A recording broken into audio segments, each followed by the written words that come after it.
Alright, I've been putting it off. It's time to do an honest descriptions on all the new anime, Winter 2018. In case you don't know how this works, everyone does these first impression thingies, so I have to do it differently just because that's my channel. So I'll be sarcastically, honestly describing these anime with my actual rank in text format below. The ranking system is kind of self-explanatory, but a legend to how it actually works is my pinned tweet on Twitter, link in the description. Let's get started. The main reason it's late is because my mic died in middle and I bought a new one in between, so if you notice a change in sound quality, that's why. Devilman Crybaby. Well, the animation is definitely different, and the music is different than the norm. We don't have your usual happy-go-lucky ending where everything is a happy ever after. Quite the opposite, in fact. The profanity levels are definitely cranked up from your average anime. You don't see this stuff anywhere else. Okay, fine, so the plot and characterization isn't the greatest thing you've ever seen in your life, but let's be honest here, this anime is very different, so, critics, what do you think? I think it's probably anime of the year. Yeah. Sounds about right. Alright fam, Violet Evergarden was getting plenty hype before it even began. So now, let's try to figure out how many cliche, sad sap stories we could throw into one girl to get the otaku community to fall head over heels for her. So, we're gonna make a girl who was like used in the army, and let's give her some physical trauma that she got, okay. No family, well that's a given. I mean, we do it for everyone, okay. This guy that she loved, but who's dead, but we can't tell her he's dead, so that we could tell her later, and she'll be even sadder later, and everyone will be like, oh no, it's so sad. He's dead, even though it doesn't really make sense that it didn't tell her because that'll end up in a way better situation than the guy who she likes just all of a sudden started not giving a crap about her. But okay, they decided not to tell her, their prerogative. And now with all these brilliant conveniences put together into one poor girl, we don't really need to do anything. We can make the rest as boring as possible. Yeah, her job is to listen to what people say so she can write letters to other people. And since she's like stone cold emotionally, it'll be emotional and stuff. Anime of the year. At last, the second season of Overlord.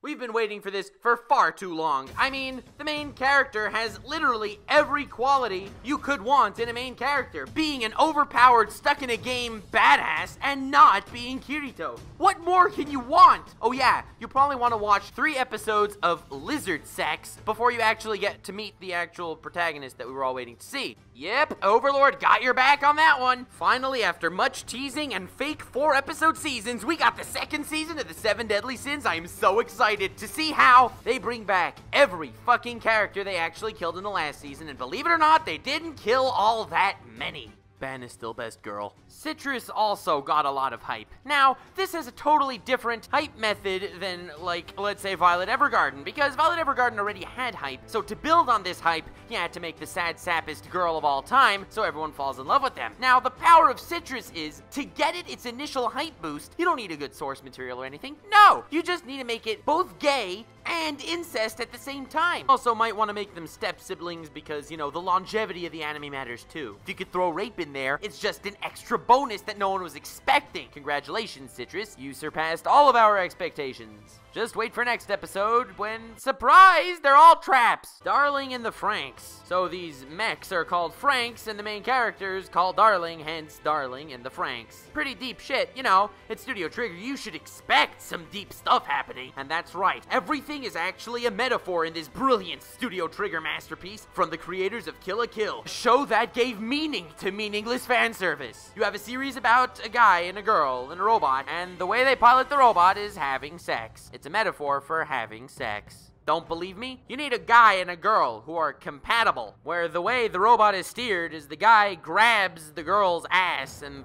thrusts to steer the robot. Yeah, it's actually a secret metaphor for sex. But you see, this is too anti-feminist of an anime for our lovely modern-day society, so our protagonist is the pussy in this relationship, both figuratively and literally. I'm about to spoil the secret meaning of the ending of the anime, so you may want to plug your ears, but why do you think the place where they control the robot is called the cockpit? Yeah, that's some Matt Pat level thinking right there. But more on him later. Death March is a very original anime, but I'm going through these quickly, so I'm gonna have to talk fast. I apologize if I'm not clear and you don't really understand, but it's about a dude who gets transported to a game alternate world where he's OP AF and a harem of bitches literally fucking drops out of the sky. I know you've probably never seen something like this before, but hey, it's nice animes trying new things. Fate Extra. It's an extra Fate, because we haven't had enough Fate recently. We need to see a new permutation of Rin, and a new permutation of Shinji, and a new permutation of Saber. But You know why I have to watch this show? Yes, it's the new permutation of Saber. It's not King Arthur that became a girl, it's Nero that became a girl. And Nero has bigger breasts than Arthur. Little girl with a forehead the size of Jack's films thinks it's hilarious to embarrass the crap out of a little kid. That makes the little kid the most relatable little kid ever. Cause getting embarrassed by girls is basically a prerequisite to liking anime. Also, don't care what you say, this anime is freaking adorable, and this is the first lolly in anime that's under 18 years old, unfortunately. It's made by Wit Studio, and it's a seinen romance anime. Automatically, people are jerking off to this thing, I know it, but personally, I think it's a little weird that a high school girl is in love with the manager of a restaurant in his 40s who has a bunch of kids, and I find it even more weird that that manager is in love with this high school girl. And some people, not mentioning names, have the chutzpah to praise this thing but say, oh, Sword Art Online is a forced romance. I can't get behind that one. Crappy anime, but an awesome meme. Most honest description I've ever made. Artificial intelligence AI chicks with boobs the size of buildings started showing up everywhere. But they're dangerous, so it's up to our main character to stop jerking off for just a minute and try to make peace between the humans and the robot babes. And that's actually where this anime gets its name. Dude's always sitting there, beating his meat, and they're like, beat less, do more. Okay, that was a pretty terrible joke. Moving on. Also, guess if these emotionally subdued robot hookers mind getting their tits squeezed. Spoilers, not really. Creepy Family has a way to do this ritual thing, and they can stop time. Whoever does bad things in this stop time gets eaten by spirit tree monsters. Guess if extremely unlikely random crap happens to this family, that makes them just need to use this power. Whenever a war breaks out between multiple overpowered overlords that are like gonna destroy the world and stuff, the right thing to do is find yourself a random solitary wandering hero who's overpowered to the extent that he can Kirito all the bad guys. After a solid ending on the original, they decided, wait a second, wouldn't we get more money if we made a sequel? And they were like, yeah. An original art design on a girl in a maid outfit that orgasms while eating candy? This shit sells itself! Hence, season 2. Thanks for putting a triangle in the title, you assholes. I had to figure out how to do that. Had to freaking get a Greek keyboard. Anyway, on to the story. It's about a bunch of friends that are camping, wait for it, in the winter instead of the summer. How original is that? Bet you've never heard of something like that. These guys just push themselves to the edge, camping in the winter. Oh my god. If you've watched the anime, you understand how honest that is. The one all my contemporaries seem to love. You see, in A Place Further Than the Universe, it's about a bunch of girls that are extremely dumb to the point of asinine retardedness. And these girls decide, let's travel to Antarctica. Yeah, we'll just run away from home and travel because this embodies the youthful spirit and adventure. And they each have their own reasoning why they want to go. Like, hey, I want to do something in high school that's memorable. But the characters are dumb as mud, so it's your call. Sometimes horror needs to be simplistic to work. Like, for example, you take a clown and you put him in the sewer, bam! Horror movie of the century. Ito Junji tries way too hard, coming up with the most disgustingly weird crap it could think of, and it's just not scary. At least I don't find it scary. I just don't find anime scary. And I just don't find it fun, especially if it's based on horror, which it fails at. Sorry, fam. This is categorized as a mature, ecchi anime. Never personally heard that combination before, but of course I'm gonna check it out. Mature and ecchi together, that's like, you know, dream come true. Unfortunately, when it said mature, I think I kinda missed the memo because it's about fetishized animal girls that get mostly naked and kill each other. Sounds like a dream come true, right? Well, they have those accidental boob grabs every 2 minutes too. Anime of the season, easy. Pretty much no one watched Saiki Kuso, but Saiki Kuso is probably my favorite comedy anime after Gintama. Imagine how stoked I was when the first episode of Saiki Kuso was a collaboration with Gintama. Honest description. Honesty points. No one watches this. I can say good stuff. I don't have to make fun of every anime, especially if no one's watched it. So I'm sorry, fam. Watch this show, please. So this show has ramens in the title. Let me guess. It's about a anime girl who eats ramen and it's so good it makes her orgasm. Oh no, I'm wrong. Oh, it's about a Chinese spy? Chinese spies do normal. Doesn't really sound like anime. Oh, it's a Chinese spy that likes cross-dressing. I get it. These were the 20 most popular anime this season, so I'm gonna start moving faster if you don't mind. Hey, this one also has ramen in the title. Wonder what it's... Oh, it's about a anime girl who orgasms while eating ramen. So close, yet so far. This show is about shogi. And also there's this 9-year-old girl who wanted to become a disciple of the shonen dude, and they kind of love each other, but it's about shogi. No one watches Gintama, but it's the only anime here that's more sarcastic than I am. Some people were under the impression that if you get anime girls and you give them swords and you make them fight, it's automatically a masterpiece. Those people were not correct, but they did manage to get a 24-episode slot out of it, so kudos, guys. It's about babysitters.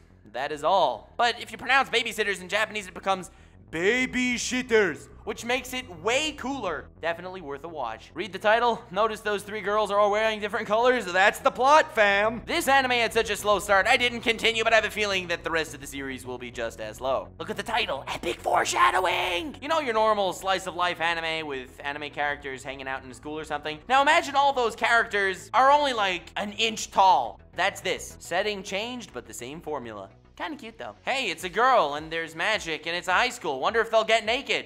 Oh, look, they got naked. Shocker. Adult women that suck at life move in together. I legit get triggered that total crap like Gin no Guardian got a 2nd season and we're waiting for sequels for so many good anime. Legit. This triggers me more than Citrus. A sequel to the Basilisk series that I did not see, and let's be honest, most of you probably haven't seen either. A friend of mine told me that it got meh and it left the manga, so don't feel like I'm missing much. Every season recently needed to have one show that was mega SJW just to appeal to the larger audience. So, this is about a bunch of guys that all love little stuffed animals, and they make a club so they can hang out together and talk about their stuffed animals to share their feelings because they would be rejected in other places. Yeah, they'd be rejected in other places. They're 17-year-old kids that love their stuffed animals. They need rehab, not a club to share their feelings. I love them Justice Warriors. Look, you see, it's a dude who's getting this cute little mummy thing as a gift. Doesn't sound anime enough for you? Well, guess if that mummy turns into a horny girl. Spoilers! Of course. I think this is season 4 of dudes biking. And you're probably wondering, hey Nux, isn't that like the most boring thing ever? I mean, every other sport in history has more development and variety than biking. And my answer to you is, yeah, go watch the anime. It's only like a few hundred episodes of dudes biking. So if you remember, last year there was an anime called The 7 Deadly Sins that tried to rip off the other 7 Deadly Sins hype that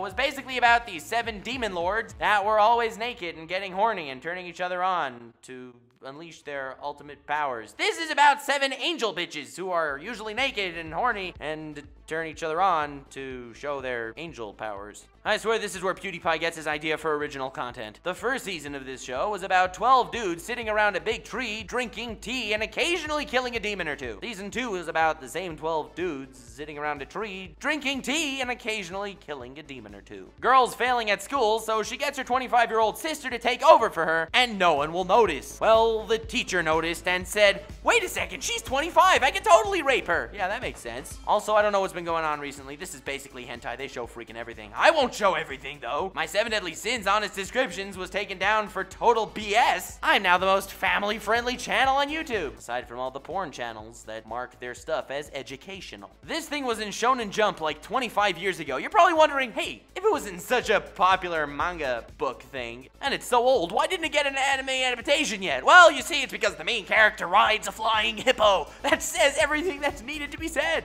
Gay as fuck. Gay as fuck. Thank you so much for watching. I hope you enjoyed. Feel free to subscribe for one of these every season, as well as on different anime. I link one on every arc of the 7 Deadly Sins at the end. And also, I don't do a lot of shoutouts because I consider my channel rather small on that end, but shoutouts to Mudan TV, an anime YouTuber that's basically unnoticed because he does a lot of reviews, and reviews don't really get views these days since everyone does episode reviews and no one finds those videos. He makes really quality, really great, really hilarious content. He does not know I'm doing this, so on his latest video, please comment, regards from Nux, and I'll get back to you guys with what he says. Link to his channel in the description, as well as the link to my Twitter. Again, I'd love it if you subscribe, that would be awesome, and if any of you want to help edit videos, feel free to email me, nuxtaco@gmail.com. I'm looking to hire an extra hand. I love every single one of you. Have yourself a most wonderful evening.